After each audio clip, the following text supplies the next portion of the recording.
I can tell you've all been energised by our first session with Ron this morning. And as you heard from Joy, for our Sabbath School teams, we thought that this would be something special that we could do. And so between Eric and myself and Pastor, we said, why don't we bring the groups together? Because you're going to be meeting up in the hall. We have much better sound and much better projection facilities here. Why don't we just come together? And I can see we've got lots of you that have come back. I'm sure we'll have a very blessed time. I just want to speak to the senior Sabbath School people who join us each week.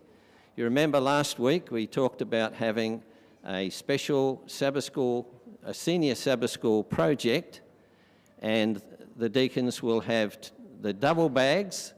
So you will have the red bag that has conference on it, will be for the normal Sabbath School offering, and the blue bag will be your contribution, if you want to make one, for our Sabbath School project. Now, this is not just exclusive to the senior Sabbath School. If other Sabbath schools want to involve in that, that'd be great. We are looking for local projects of things that we can do to help in our local community. So if you have ideas, and we've asked our senior Sabbath School to do that, if you have ideas, we'd love you to bring them firstly to myself, and we will share them and see if we've got a number of them. We will decide which one we should follow, and then maybe the next quarter we could do something else. So they get run quarter by quarter. At the end of the quarter, we'll tell you what's collected and how that's going to be distributed. So thank you for being here today. I know we're going to enjoy another session with Ron. Thank you. Just let's take a moment for, I think Pastor is going to say a few words. I'll have to catch his attention. He's otherwise engaged in the... But we are going to collect an offering today. So perhaps while Pastor is coming, why don't we do that? Deacons, would you like to collect the offering? And we'll ask Pastor to pray on our offering after we've done that. Thank you.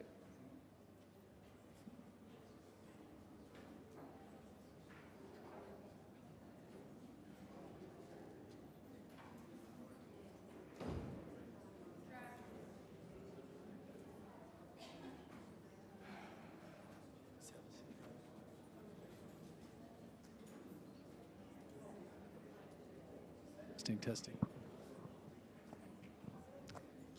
Is this, you good? Thank you, Christo. Well, welcome everybody as we just finish up taking this offering. My name is Casey Wolverton. I'm one of the pastors here at Caboolture Adventist Church. I want to welcome those who are watching online. We don't typically live stream our Sabbath School time, but because of our special guest, we've decided to do that. I want to thank Steve and the team for making that happen. I just thought this would be good. Now, most of you were here for our church service this morning. We want to make this a little bit more interactive. I know that that Ron, he's more than happy to answer questions, and possibly at the end, we may have like a little Q&A time for him. I'm not sure exactly how he wants to do that, but I want you to feel that this is a good opportunity to have a bit more interaction. I thought this would be good to kick off before he does have a presentation that he's going to share with us, but I thought this would be good to just ask him a couple of questions, just to get a bit insight in terms of how he operates and what he does. And in fact, Ron, you might have said this already, but how long have you been working with Creation Ministries? Is it called Creation Ministries? I got that right? Creation Ministries International. Am I on? Yeah, or right. Yep, you can hear me? Good. Creation Ministries International, Yeah. it's called. And I started in 2016 to work. I was then taken offline for a while. I had a massive brain tumour. And I became, let's say, dysfunctional for a while. And came back online effectively in 17, 18. And then COVID hit, so it was all interesting again. You go offline again, and so on. So yes, since 2016, effectively working for Creation Ministries International, we call it. So after COVID, say 2021, kind of roaring back, you've been fully doing this since then, or about just after COVID? Yeah, our work involves not only speaking, and we thank you for your donations and those sort of things, especially because we're a non-profit organisation. And so those people you see working out there at the desk, they're the people who accommodate us, transport us, feed us and everything, keep our costs down. And so that way we can then travel around Australia. But sorry, what was the question again? You see, I've had brain surgery. So That's always a good... I can say it's not age. Yeah, that's a good response. Just your kind of day-to-day, week-to-week, month-to-month, post... what I said was that post-COVID, you've really kind of roared back, and now you're fully operational. But what's your kind of routine? What does it look like? The routine includes writing as well as speaking. And so we write for our journal, which you're not necessarily aware of. We have our magazine as well. But we also write the info bites that I was advertising, coming out every fortnight or so. And I write a whole lot of other things as well. So there's the writing element. We do research. So when I was in Alice Springs, I was actually climbing over the Feet River, trying to understand something that we still didn't understand. So there's research, there's writing. So we keep ourselves up to date as scientists to make sure we're right at the front edge of it all, not some retired scientist who's living back 20 years ago. How many are on the team that are doing this? In Australia at the moment, we would have 6 full-timers. Who are like... for example, Don Batten. They've all got PhDs. He's a agricultural expert in agricultural biology. Just trying to think of all the names now. And then we have Taz Walker. He's a geologist. So I always laugh at him because he has his head underground, whereas I have my head above ground. Right. So because I'm a geomorphologist, he's a geologist. We have people who are in like Mark Harwood, who is an astrophysicist. He got trained at NASA and worked launching all the Optus satellites. So they're the sort of backgrounds. Biologists. We even had people who have done PhDs in ministry, who may also church history and so on. So that sounds like an incredible team. So half a dozen of you, and I take it you meet pretty regularly, because each of you have kind of your own specialties, but you all want to be on the same page. That's right. We do have, the specialty differences are deliberate so that we can, in other words, you won't hear from me next time, you can hear from another person at your choice, and that way you can continue to grow and connect. We do love catching up. It's very good. We do a lot of online catching up because the speakers, by the way, are not all in Brisbane. They can be across Australia, elsewhere. So we've got new speakers coming online, particularly younger ones, and they're coming in from Melbourne or Adelaide or Perth as well. Right. And so we gather together once every year or 2 years and really connect. But we hold conferences as well where we love to come together and do that sort of work. So I'm constantly online, let's say working through Microsoft Teams with other speakers. And so most weekends you're out speaking, I take it mostly on Sundays? Mostly, we will do weekends. What we try and do is actually map in a Friday to a Monday. And so because we're not just speaking at churches, we want to speak with youth groups. Right. So I love speaking to youth groups on a Friday night or a school during Friday afternoon. Yeah. We love speaking at schools, particularly in their worship sessions. Then on Saturdays and Sundays, we'll speak at churches. And then Monday, we'll try and do the same again. So we concentrate in that because we try to minimise our costs. The one cost we do carry is the airfare to fly into. So I've just come back from northern New South Wales, speaking in 4 different rural towns. Prior to that, I was in Alice Springs and Darwin, speaking there as well. So most of your gigs are in Australia. 80-90% are in Australia. Correct. You do some international work? We do, yes. Okay. So actually a couple of months ago, I was in Taiwan, where we were helping Creation Ministries International, because we're so big and around the world, there are many other creation groups through Asia. And so what we were doing is we all share and meet. And so I met my Japanese friends, my Chinese friends, and all the rest. But then Creation Ministries tries to help them understand. We just give guidance. How do you get this message out? What sort of tools? We allow them to use our tools, our resources. Do they have the same name? Are they at Creation No, Ministries? No, oh, okay. We insist on not. Right. We want them to be their own language, their own culture. So all we're doing is giving advice and help wherever we can. Right. So Creation Ministries International, you're based in Australia, but you also have another organization in the United States, and that is the same franchise, that's the same... Essentially, it's like a franchise, yes. So Canada, USA, New Zealand, Singapore, Australia, England, and South Africa, sorry. Right. Yes. All right. Now, I did have one question. I think Jerry put this to me to ask you, and that is, what's the most interesting question you've been asked by a young person or a child? You're asking a brain-damaged person to remember something. What's your go-to? Actually, from a child's point of view, it invariably touches on dinosaurs, the next topic. They love dinosaurs. Yeah. So they really don't ask questions on age. You know, how long has the Earth been around for? How long have humans been around for? They really don't ask a lot about Adam and Eve and those sort of things, even the Christian children. Yeah. Their one element is actually, the most specific question is, were dinosaurs on the ark? Yeah. That's the question I get asked most. It's, were they on the ark? Well, I hope you answer that question in the next few minutes that you have to present. I might just ask God's blessing as you speak now. Heavenly Father, we're very thankful that Ron has been willing to give us his time today, and we look forward to hearing more about what he's prepared to share. And God, I pray that your Spirit can speak to us, help us to think of how we can share this information, particularly open our eyes to those who are troubled by some of the questions that this ministry answers, and may we help direct them to this incredible resource. Thank you, Lord. In Jesus' name, amen. Amen. Thanks, Ron. Thank you, Pastor. Okay, we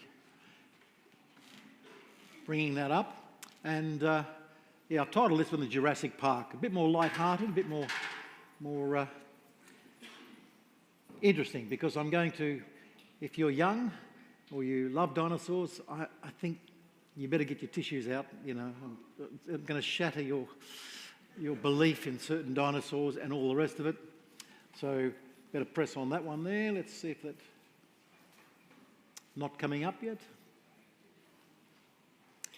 So I've called it Jurassic Park, the true story, because we've all basically at one stage or another seen Jurassic Park. Even with those infobites that we send out to you on a fortnightly basis, we actually wrote on Jurassic Park a couple of times. Why? Because your children, even if you don't want them to watch that, are going to go down the road and watch it somewhere else. And so what we do is we help you understand what is wrong with Jurassic Park and how then to communicate that to your children and so on. So we're still, there we go, we're up and running. So it is Jurassic Park, the true story. And I'm basically going to ask a number of questions to myself and answer them in a way. And by the way, at the end of it all, as your pastor indicated, I am very, very happy for Q&A, either formally here or down in an informal manner. Quite happy with any of that. So I use Jurassic Park because it's essentially a movie, and I enjoyed the movie. I do, by the way, as a scientist, I love science fiction and all those sort of things. I know I shouldn't, but I do. Doctor Who is my favourite, you know. I want my blue box, you know. So my Bible study group got so aware of this, they bought me a little telephone box, a little blue one, just for my own use. And I'd love to see the universe and just travel around it. But anyhow, first question I'm going to ask is, did the dinosaur movies get something wrong when they present it to you? Did they get something wrong? And the answer is yes, and there's a number of elements that they got wrong. First of all, surprisingly, there were not many types of dinosaurs. At one stage, the academic world would say there's about 1,000 species of dinosaurs. But because we're using interpretational science, not the factual, truthful side of it all, we're looking at pieces of dinosaur, putting them together, we became quite creative in putting them together. And so you see there, for example, 3 so-called species of dinosaurs, but they're not actually 3 species of dinosaurs. The one up in the top left, is the young one, the infant. The one on the top right is the teenager, looking slightly tougher. And the one looking lovely down below is the mother. But when we first dug them up, we didn't know that. And so what happened was they each got a different name, and therefore we said we found 3 new dinosaur species. So then you get to an extreme situation where, with the ceratopsia, you look at all of those and you say, wow, originally they said there were 16 types of these. These were 16 different dinosaurs. We now believe they're actually at the best 2 types. Because what would happen? Why are they so different? Well, when you look at those images there, you'll see the differences there are on the horns and so on. So if you look at the second one down on the left-hand side, that's probably a young one, yet to grow the horns, and so on. Then you might see a teenager and so on, and then you see them with different number of horns. Well, of course they'll have different number of horns, because not all horns are kept at every site. So whatever the scientists found, they put them on, and even if they found a horn from another dinosaur, they might have put that one on as well. And so you create all of these different images. And so people go, woohoo, there's 16 different types. When in fact, there's probably only 2 of those. Now, how do we get into that situation? Partly because that's the interpretational science, where we have to imagine or interpret all these little pieces of information. But I'm fascinated with paleontology, because you may have seen those movies. What's the movie where they race around like cowboys? And I'm just trying to think of the famous actor. Where's the hat? What's it called? Not John Wayne. Yes. Indiana Jones. Indiana Jones. Sorry, I've had brain surgery. But Indiana Jones, when they attack each other's sites, right? Guess what the paleontologists actually did in the USA? They actually attacked each other's sites. The real ones. See, that movie's not fiction. That actually happened. They actually blew up each other's exploration sites, blew them to pieces, which then created an opportunity to create even more dinosaurs, because now the pieces are everywhere, and you start putting them together like that. And so they came up with over 1,000 species. Now today we can confirm, absolutely confirm, there may be more, I'm not doubting that, but we know there are definitely 50 species. So these images. So here's the first bit of sadness I'm going to express to you. How many of you have a purple brontosaurus at the end of your bed? You got one there? You're not going to say it, are you? Even some of you 60 years old still have that purple brontosaurus at the end of the bed. It's not real. They put the wrong head on a wrong body. They made a mistake.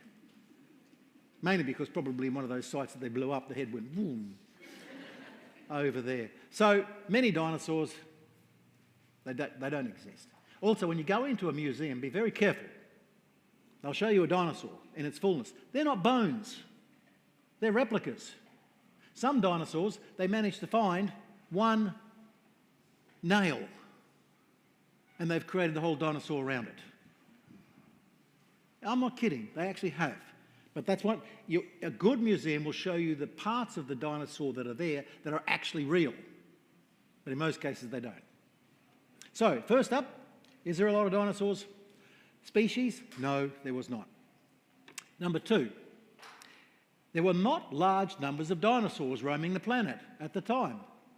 So when you see in the movies, these hordes of them rushing around everywhere, and then the military has to go into action plans against them. They're coming at you in hordes and all the rest. That's not the case. We've worked that out because of their eating strategies and so on.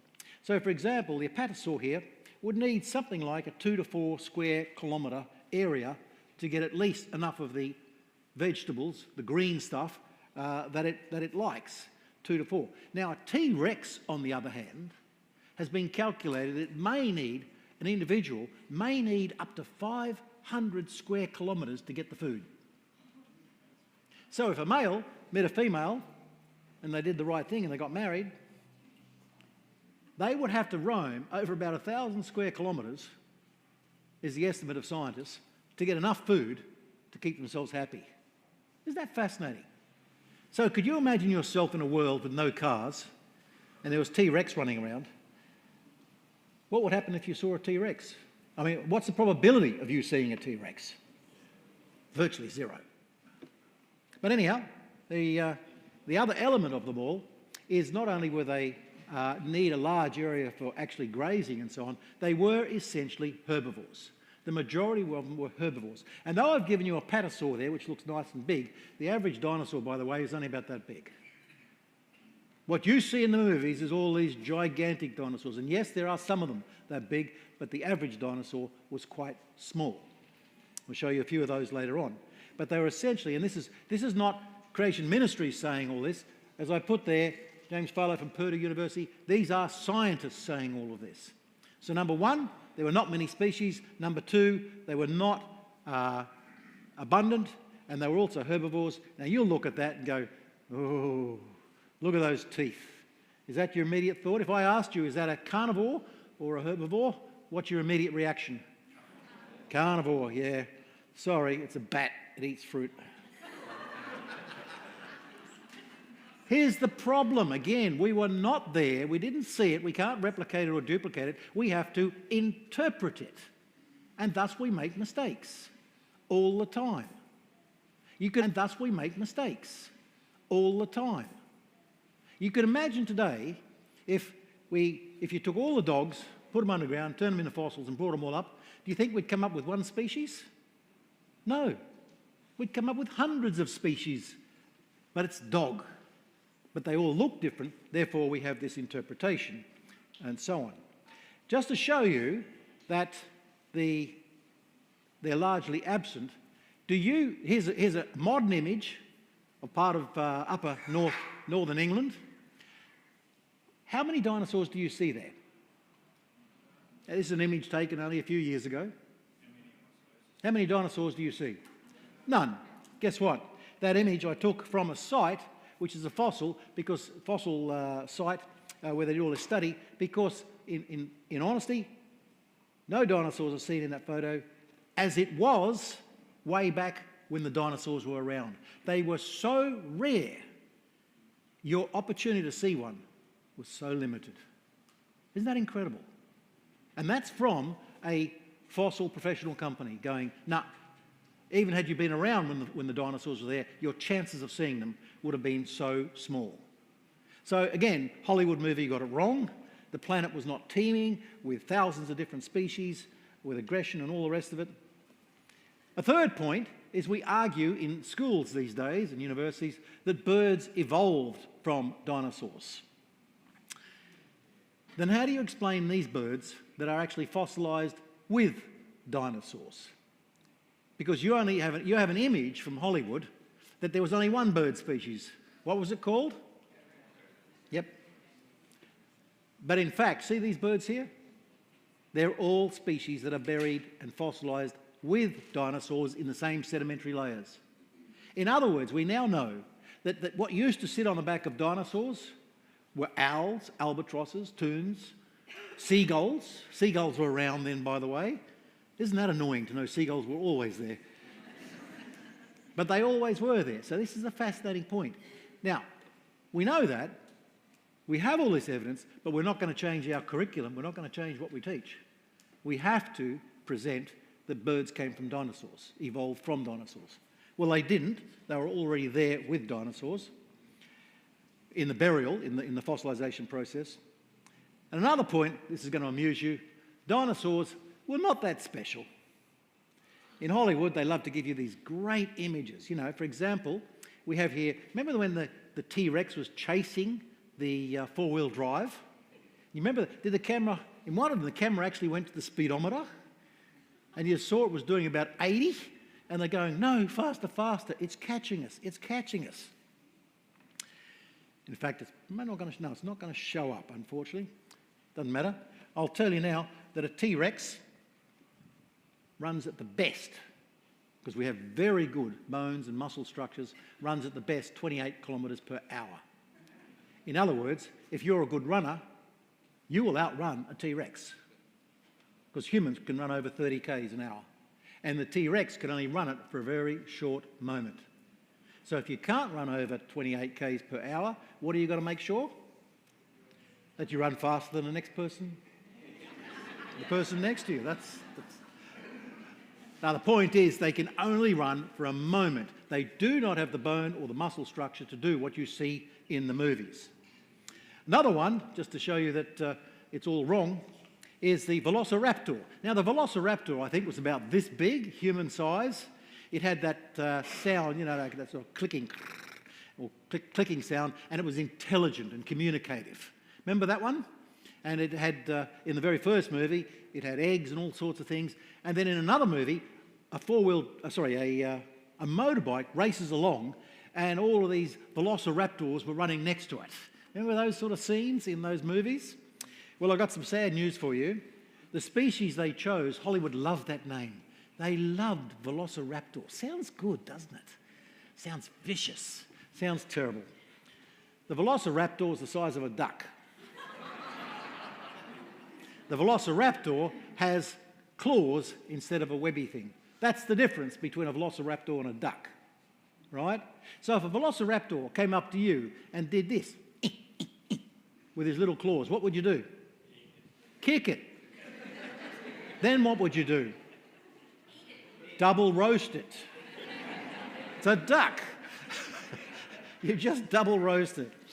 So again, Hollywood chooses names that sound good, effective, and all the rest of it. So there's my first point. The movies are so wrong. I could talk about so many other things, and it's sad to know that your Brontosaurus doesn't exist. Velociraptor is only the size of a duck.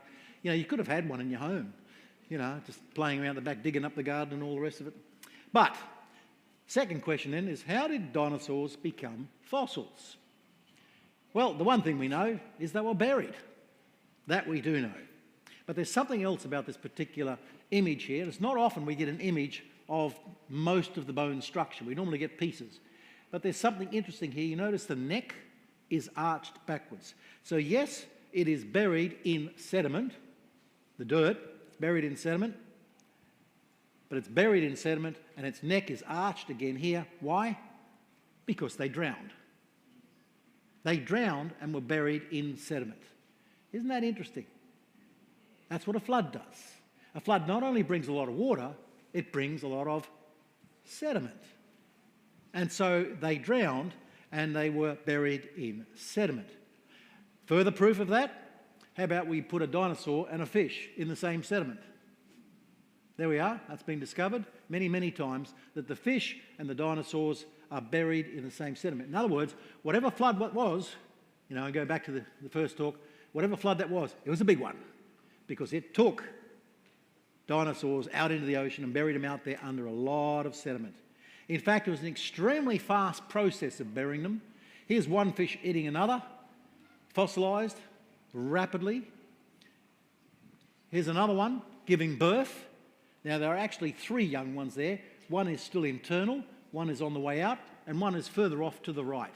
In other words, the rate of the fossilisation process required instant burial and deep burial in an incredibly short period of time. A lot of sediment, minimal time. That's essential for all of this. Well, we did discover how much, we sort of got an idea of how much sediment is needed in an experiment that I've written up, by the way, in the magazine. If you want to have a look at the article, we'll go online to creation.com. For 20 years, we were trying to create fossils by putting some lizard legs today between 2 pieces of concrete, pressing them really hard together, and 24 hours later, opening them up. So the pressure was to simulate a lot of dirt on top of it. Put it under pressure, see what happens. Well, for 20 years, all they got out of it was mess. Just a runny, liquid mess. No fossils. Finally, they decided to listen to us geomorphologists who kept saying that the fossils are buried in flood sediments. Flood sediments. So what they did was they decided to take a lizard leg or a lizard piece, wrap it up in flood sediment, and then placed it for 24 hours under incredible pressure and temperature. And when they peeled it off, they were stunned. They'd actually mimicked the fossilisation process. How did that, what happened then? Well, first of all, let me ask you a question. What are you made of mostly? Water. You're made of water, and that prevents fossilisation. So in that complete compression between two pieces of concrete, the water couldn't go anywhere. But with the sediment, the flood sediment, it had the capacity to absorb the water, the liquids, the bloods, whatever it was. So it absorbed it out, and under incredible pressure, it was able then to create these sort of equivalent to a fossil. Now, a lot of people say to me, but it may not be flood sediments. It might be volcanic sediments. It might be meteor sediments. It might be tidal waves. No, every sediment has an individual fingerprint. I won't go into that, but you can give me a sediment from somewhere, not tell me where it is, I'll tell you where it does come from. Aerial or aeolian sediment is different to beach sediment, is different to flood sediment. Fossils are 98, 99% of the time found in flood sediments. So the other arguments you hear that a meteor hit the earth and all the rest, rubbish. They're not in sediments created by meteors, because that's a different characteristic entirely. So in other words, that was rather fascinating that we discovered in the end. Now, we don't know how much dirt is needed to create a fossil, but we do know it's a lot of dirt. A lot of dirt is needed to create a fossil. Because if it doesn't happen immediately, it degrades, it decomposes, it gets eaten by other animals, etc., etc. So it's got to be buried deep and fast, which is interesting because scientists have travelled the world today asking the question, let's find a fossil being created today. Guess how many they found? None. In other words, none of the environments today will create a fossil.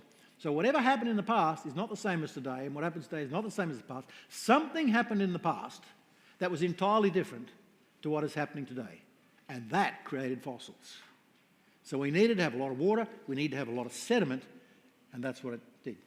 Another observation here is the red blood cells, and I'm sure you've come across this before, is that when a professor, when she cut open a dinosaur bone, because it was a bit too large to transport, she found in that tissues that can be stretched and put back together again. She found collagen, or whatever it's called, red blood cells, and all the rest of it are in that. Now, the scientific world went into chaos. How is that possible? Dinosaur bones are meant to be 65 million years old. Yet we know that, from a medical point of view, worldwide have looked at it, that could not exist like that for more than 10,000 years in the best laboratories available. So how is it that a dinosaur bone has these remnants still inside that are stretchable, able to be put back together again, and so on? So the Royal Society in England decided to say that she must have messed up that whole experiment, so they decided to do the unbelievable and cut open one of their dinosaur fossils, and guess what they found? The same thing. And so today, millions of dollars is being spent on how blood cells can live for 65 billion years. Perhaps it's not 65 million years. And she is the only author I know who has written in the two of the world's most prestigious journals, and I know another person who has. She wrote in Science and Nature.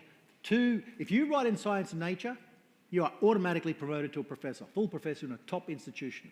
She did it, and because of what she wrote, she was then sacked, because it implies biblical message. By the way, it came out later that that discovery was actually made in about 1927, originally by another author, and the scientific journals suppressed it. Isn't that interesting? That even the modern science suppresses anything that reflects that. So let's have a look at the fossil summary then. Just to give you a heads up there, I've got a question. Do you need rapid burial? Well, the scientists say you do. We all agree. Whether you're a Christian scientist or not a Christian scientist, doesn't matter. It has to be rapid. Does it have to be deep? Yes, it has to be deep. In order to prevent predation, to ensure compaction. Does it have to be a flood sediment? Well, we've proven it over and over again. Yes, it has to be a flood sediment. What's the age of the fossils? Well, from that particular blood samples and tissue samples, we'd have to say young, thousands of years. And therefore, I've just added therefore, since fossils were the original argument for evolution, does that indicate a strong argument of evolution? The answer is no. What do we believe as Christians?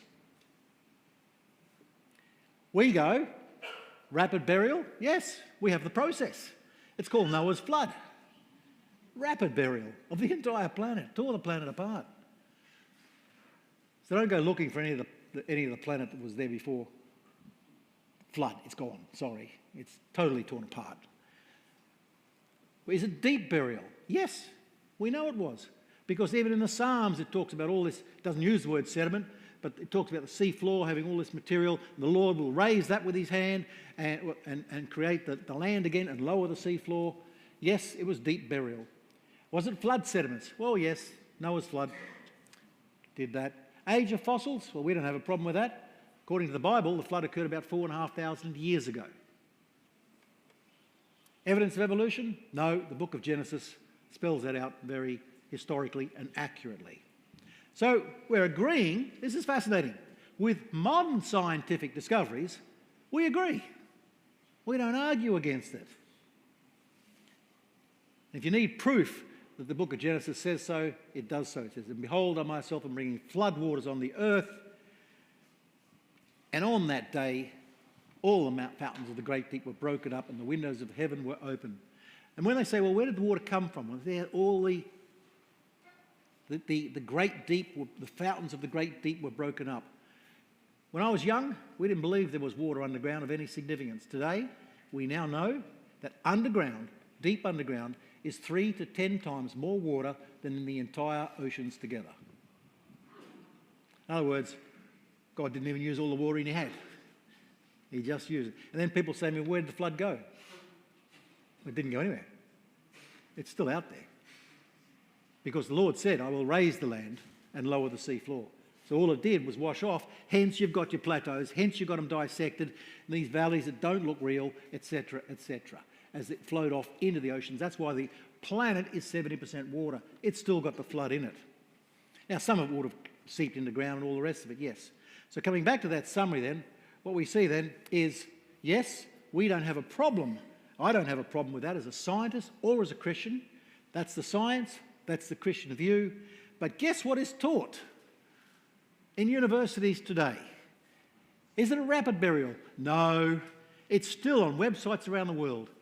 A horse could walk into a swamp, stand there and get stuck, and ultimately will become fossilised after about, 30,000 years of slow sedimentation occurring around it. No, it would have been completely decomposed. But somehow they still talk about it as a slow process. It doesn't need a lot of sediment. It doesn't need to be deep. It doesn't need to be rapid. Flood sediment, they still argue, no, it could be some flood, but more likely it's a meteor that hit the planet, when the evidence points the other way. And then age of fossils, well, they have to be 65 million years. Despite all the evidence that points it to a younger age, no, we are teaching it 65 million years. And is it evidence of evolution? Oh, of course. Of course it's evidence of evolution. The whole fossil record is evidence of evolution. I can go on a lot more on that, but let's just summarise all that. That's what the Bible tells us. Now, there's a dinosaur missing there, but on day 6, we were all there, and it was a beautiful Garden of Eden, absolutely wonderful, 6th day. But science tells us that as Christians, we have to accept the fact that that Garden of Eden actually sits on millions, if not billions of years of disease, death, and suffering from every other creature. And that's rather sad, to think that we are the ultimate product of evolution. From all that disease and death and suffering, we emerge from that. And one of the problems we have as Christians is we often then put that disease and death and suffering, we actually combine the two together. And we shouldn't. Because it was not the suffering and the disease and all the things that went wrong with the animals that caused the problem. And it didn't happen before we were created. We are the ones. And that's one of the things that hit me so hard when I gave my life to Christ. For 1 nanosecond, I thought, I am going to speak to you, Adam. Have I got words to you? And then I realised I was Adam. We are all in that category. We are all innately sinful. And so the problem here is science would love us to weave those two together and to accept that our origin is not from creation, but it's actually from a evolutionary process. So I put the summary there that evolution science today basically argues, and your top atheists will argue this, that death has nothing to do with sin. They'll say, no, death was well before humans sinned. Death has nothing to do with sin, so Jesus' death has no significance. The Bible says, however, that Jesus died for our sins and rose on the third day. And so we have a real problem with that, don't we? If we accept disease, death and suffering before human sin, let me ask you a question. What was the purpose of Christ? He has no purpose. You see what I'm saying? So this is we often don't look at it deeply, but if death and disease and suffering did not come from our sin, but it was already there, then why did Christ have to die physical death? Doesn't make sense. And that's the purpose, one of the purposes of the atheistic movement and so on, is to separate our sin from Christ and his purpose. So we come back then that the correct view is the Christian view. The Bible is correct. Genesis is correct. It is a historical statement. It is a historical statement. It is accurate and beautiful. And I've only touched upon that in one element here with fossils. I have done so much research on other areas as well. But the fascinating thing was, this is where the Lord works.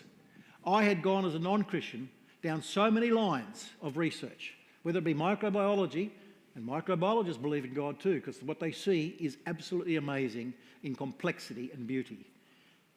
I have worked in so many different fields. I have worked in so many different locations. I could only come back to one conclusion, and that is that the Bible is historical and truthful and correct, particularly the book of Genesis.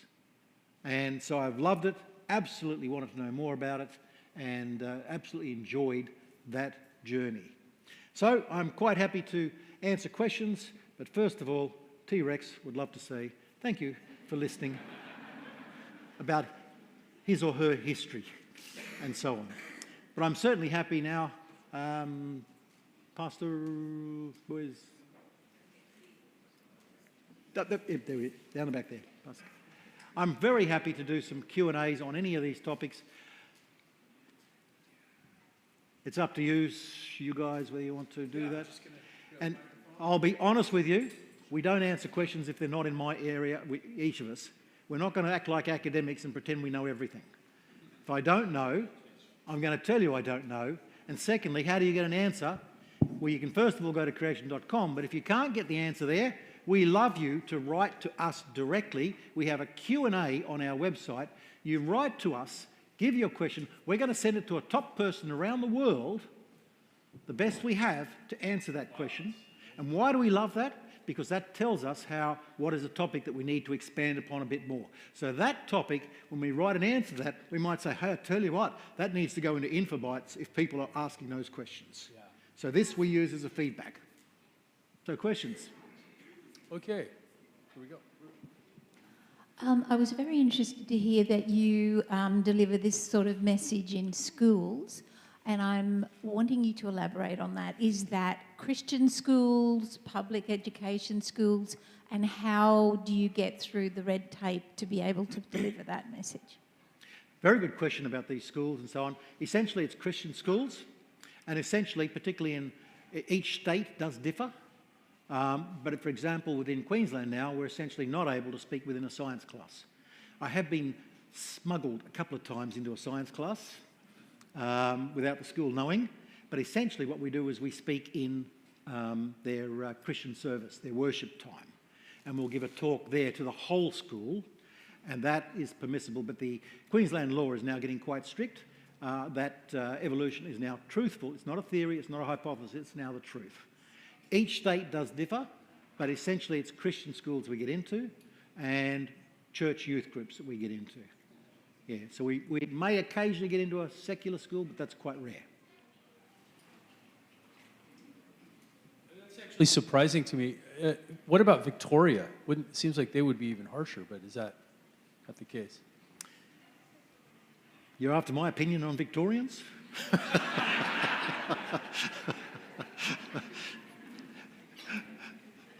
I'm not going to answer that because I'd love to see every bridge blown up between Victoria and New South Wales. We separate them and isolate them as a different country. But anyhow, no, Victoria, I really couldn't speak on that. I've been down there a few times, spoken at some great schools. Again, they're Christian schools. and no problem at all. I've actually not come across, in the Christian school context, a difference between the states. It's more in the private sectors that you have, or the public sectors, yeah. Emily. Hi, I have 3 questions. Okay, first one. Why don't we see more evidence of human fossils, human materials, and cities caught in the flood? Excellent question. How come we don't see human fossils and so on? Well, I'm not saying there aren't any human fossils, we just haven't found them. But there are trillions of fossils around the world we still haven't found. The bulk of fossils are buried deep and so on. But let's now look at how does a flood work and when does the sediment come? Now, in any flood, we have what we call, now I'm going to get a little bit scientific on you now, it's called the hysteretic effect. In other words, as the floodwaters rise to their peak, the sediment will rise as well. But the sediment peaks, it comes early, it actually comes up and peaks long before the flood actually peaks. So the bulk of the sediment is torn apart by the flood in the earliest stages of the flood. That's why when you look at a flood, it looks filthy, it looks dirty, but even when it reaches its peak, it doesn't look that way anymore. The sediment has gone. So in other words, we need the sediment to create the fossils. So what is going to be receiving the sediment most? It's going to be marine. Because that's the first stage of a flood, that sediment will be washed into marine. And how much of our fossils are actually marine? The bulk of them. I think it's 98%, something like that, are marine, because that's when the sediment. What's the next layer, and you look at this death sequence? To me, it's not an evolutionary sequence, it's a death sequence. The next would be coastal, and the animals or creatures that are unable to move. They're the next that are going to be killed and buried. But then by the time you start to reach mammals which are able to move a bit, as the floods start to rise, and also, the sediment is essentially gone. Now, there will be still lots of it around in places, but essentially it's gone. And so what happens is you don't necessarily get them being buried in sediment. Rather, they'll do what fish do today, without the sediment, they bloat and float. And so what would happen then is you would expect in a flood to see less of the more mature, and guess what? We were the ones that could run, we were the ones who had boats, we could hang on to wood, we could do whatever we want. So by the time humans were actually part of that, and same with horses, same with the other advanced mammals, there are very, very few, if any, fossils. Why? They got away from the sediment, not the flood. Because the flood, the fossilization requires the sediment.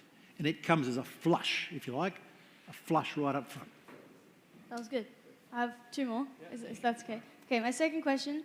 Why is there so many freshwater lakes if salty, dirty water covered the whole earth? Salty, dirty water covered the whole world. Yeah, look, the salt, actually, by the way, much of that was derived during the flood. So it doesn't. We're not saying it was not fresh water before. So a lot of the salt is because the actual tearing apart of the landscape actually releases the salts and so on. So your comment then is why do we have fresh water? Simply through just a cleansing process. For example, if you look at some of the lakes, for example, that are coastal, they were built after the flood, not a result of the flood. You take all of the Fraser Island lakes, for example, they were not created until 700 years after the flood. So they were only based on rainfall.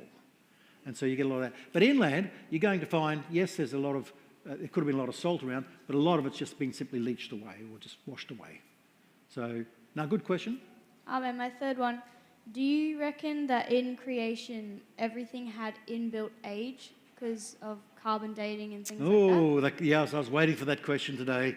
Everybody wants and this, you've opened up something now that others are going to look at you and go, why did you ask that question? Because I'm going to put all of you to a test right now. All of you are going to go a test which is going to show you, because let me say up front, I stopped using techniques. I use radiocarbon 14. I use thermoluminescence, optically stimulated luminescence. I used potassium argon. I used all of those. But I stopped using them before I became a Christian because they are so flawed. They're such silly techniques that are so wrong. And so we stopped using them. Many scientists stopped using them.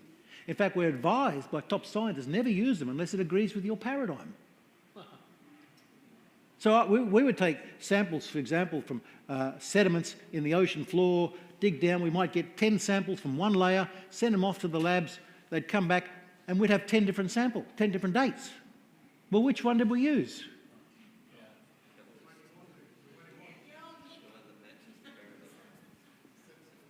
You're very clever. It's not the average, it's not the oldest, it's the one that agrees with me. That's what we did. Okay, so here's the experiment that you're all going to go through right now. You're going to have to imagine this. I'm putting you're going to see a cylinder, laboratory cylinder. You know one of those 1 litre cylinders? There it is. It's got 300 millilitres of water. 300 millilitres. Above that cylinder is a dripping tap. That tap, you can observe it right now, is dripping at the rate of 50 millilitres per hour. So your dripping rate, 50 millilitres per hour. How much you got in there? 300 millilitres right now, because you're right now looking at it. How long did it take? You're getting scared, aren't you? I'm not getting a strong response here. You're all going 6? I'm going, no, it took 4. You go, what do you mean it took 4? You made some interesting assumptions in all of that, which are the same assumptions that we use in dating technology. By the way, I have to be very careful of the word dating. I used it once in high school. I just said dating, and all the guys just went, oh, he's going to talk about dating. And all the young ladies went, oh, no. What assumptions did you just make? That the dripping was the same rate? Exactly, which is the same as the decay rate. We now know today it's not a constant. It can be varied many, many times. But there's a bigger mistake you made. There's another assumption you made. So in other words, was it dripping at 50 millilitres per hour? Well, you only know that because that's what you measured now. But you don't know it was 50 millilitres before in the previous hour. It could have been running faster before and now lessening. What's another assumption you made? Well, sorry? Yeah, that's another one. There's another big one, though, you made, really. That it was empty. Did I say that cylinder was empty? No, I did not. But you assumed it was empty. Now, what does that mean? It means that if we find a brand new rock thrown up, created in, say, a lava flow where the lava has come from deep down in the earth, it's a 0 date is the automatic assumption. 0, because it's brand new lava coming up and we create it. Now, what happens, though, is that when we go back a year or two later and sample it, guess what date we get? Easy, 1 million years, sometimes 300 million years, from a brand new rock.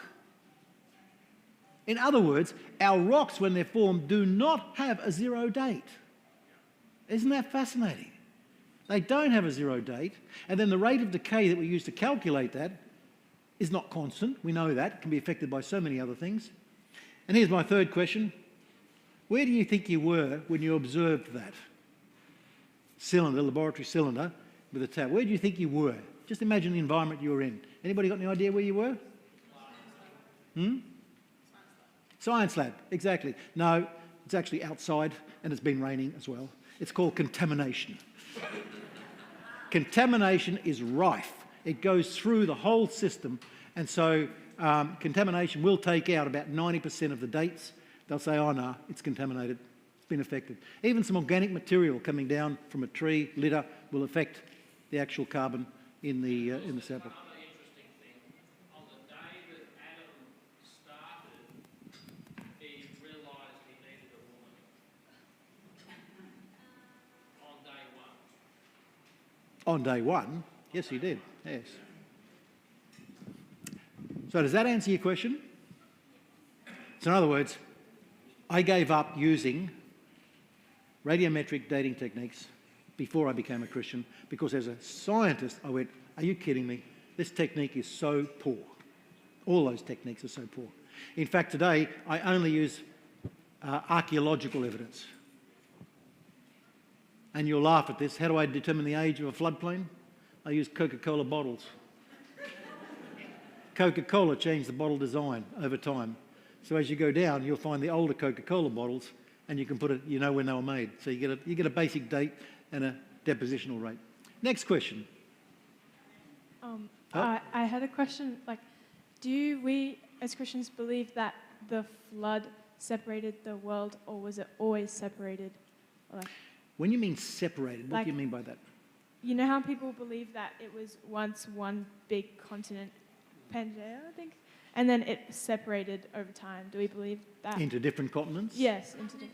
Continental drift and so on. Now, one of the fascinating things about Creation Ministries International is we are scientists and we run a journal, and what you don't see here today in our magazine or anything else, you won't see us fighting with each other.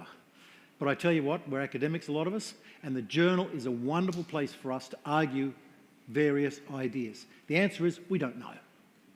I'm going to be blunt. Some will say it's continental drift. I actually suspect myself it is.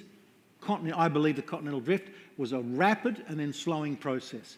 Rapidly torn apart, the water poured out, and then what you see today, that continental drift, is the aftershock effect. That's only my interpretation. That's what I'm saying. It's not a scientific one. Why? Because none of us were there. None of us have the measurements. We can't do that. What we do know, to support the argument that maybe it was one, is that a geologist in the States has been using advanced computer technology with lots and lots of boreholes, remapping the entire underground and finding connections now that link North America and South America. We thought they were different geologies. We're now thinking, no, they're one geology. So maybe we've got a lot more work to do on that. And then would that explain why the ocean is salt water, because that was the flood water?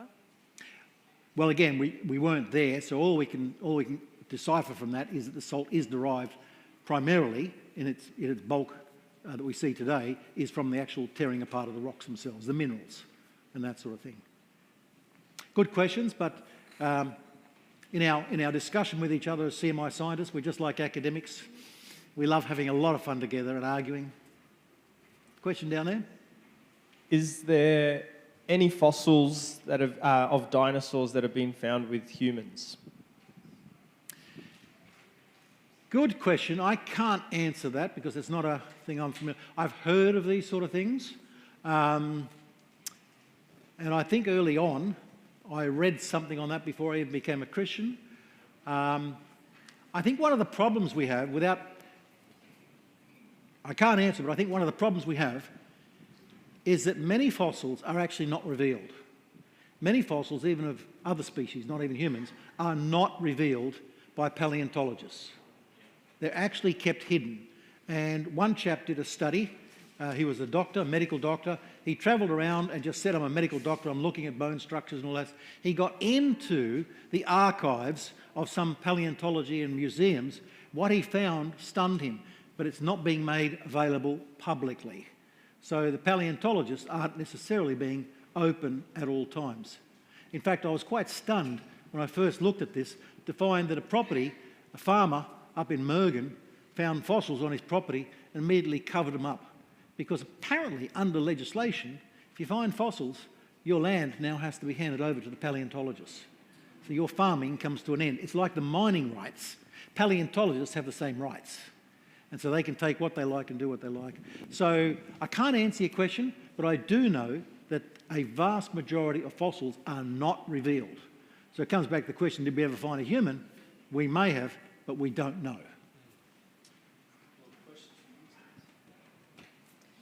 If dinosaurs were on the ark, how did the ones die out that were on the ark after the flood? Good question. If dinosaurs were on the ark, which I believe they were, I'll first go back to that. How do we know they were on the ark and afterwards? Is because we have a lot of evidence worldwide.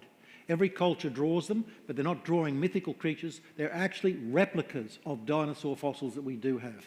Moreover, from the Chinese culture, it's a rather interesting one there, with their little dinosaur in their calendar and so on, is that there are descriptions of herds that were being used for skin purposes. The skin of the dinosaur was actually good to heal humans. So I believe they were actually there afterwards. Why did they die? Well, I guess the same question can be asked of if we're talking about 50 or 100 species, why did tens of thousands of animal species die? Why did tens of thousands of bird species die afterwards as well? The simple thing here is that we are humans and we want certain pieces of land. And so in other words, where did the dinosaurs really want to be?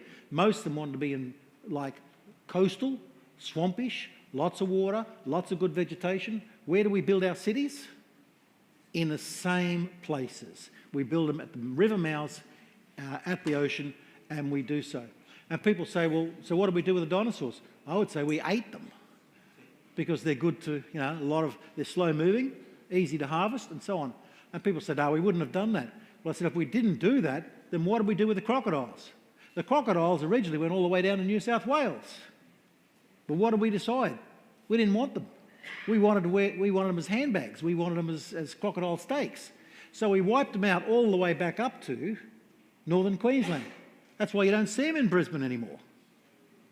But now that the Parks and Wildlife are saying you can't kill them anymore, guess what they're doing?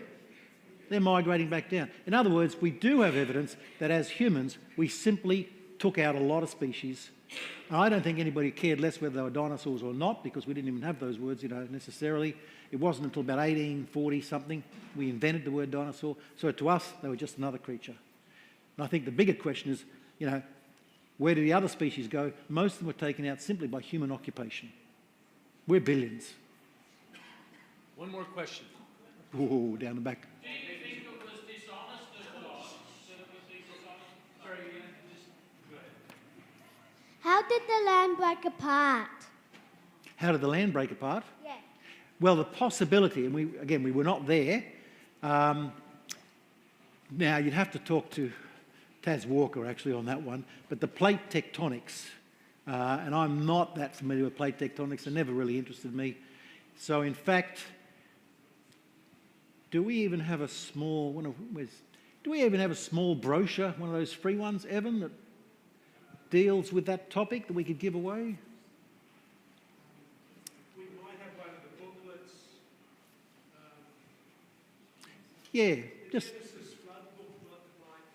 Yeah, we've got a little flood booklet up there. Have a chat to Evan. He'll fix you up. He's good. So we'll take the question down here. I think it's my turn now. Where large trace fossils of large footprints are found, is there also a tendency to find large bone structures in the same location? Or are they making assumptions just on the trace fossil? So I'm not quite sure of the question. So we find large footprints. Yeah. You're talking dinosaur footprints? Or? Yeah. Yep. Yeah. And? Like at Winton, for example. Sorry? Like at Winton. At Winston? Yeah. Yep. I think they found large footprints. Yep. Yeah. Do they also find large bone structures in the same location? Yes. To make an assumption of size. Like, how do they determine the size? Oh, yeah, size can be an imagination at times. We do the best. You'll often, but see, you often don't have muscle tissue or skin, anything like that. Okay. So you're actually doing a lot of guesstimates with that. So I'm not sure I'm understanding the question fully, but we can chat afterwards if you like. Yeah. But I think, now the two can be mixed up. That's not a problem. I don't have a problem with, from the way the flood dynamics works and so on. Yeah. But, maybe we can chat afterwards. Yeah, okay. Yeah. I think we just have time for one more question. Yep. And people can go ahead and ask you afterwards. I'm just wondering, if God allowed you to use a chainsaw a week after creation and you chopped down one of the big trees, would it be dishonest of him to have created growth rings in that tree?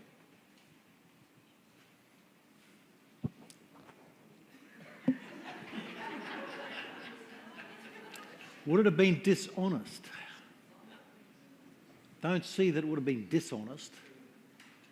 It's simply a mechanism that we have after the fall. Everything changed after the fall.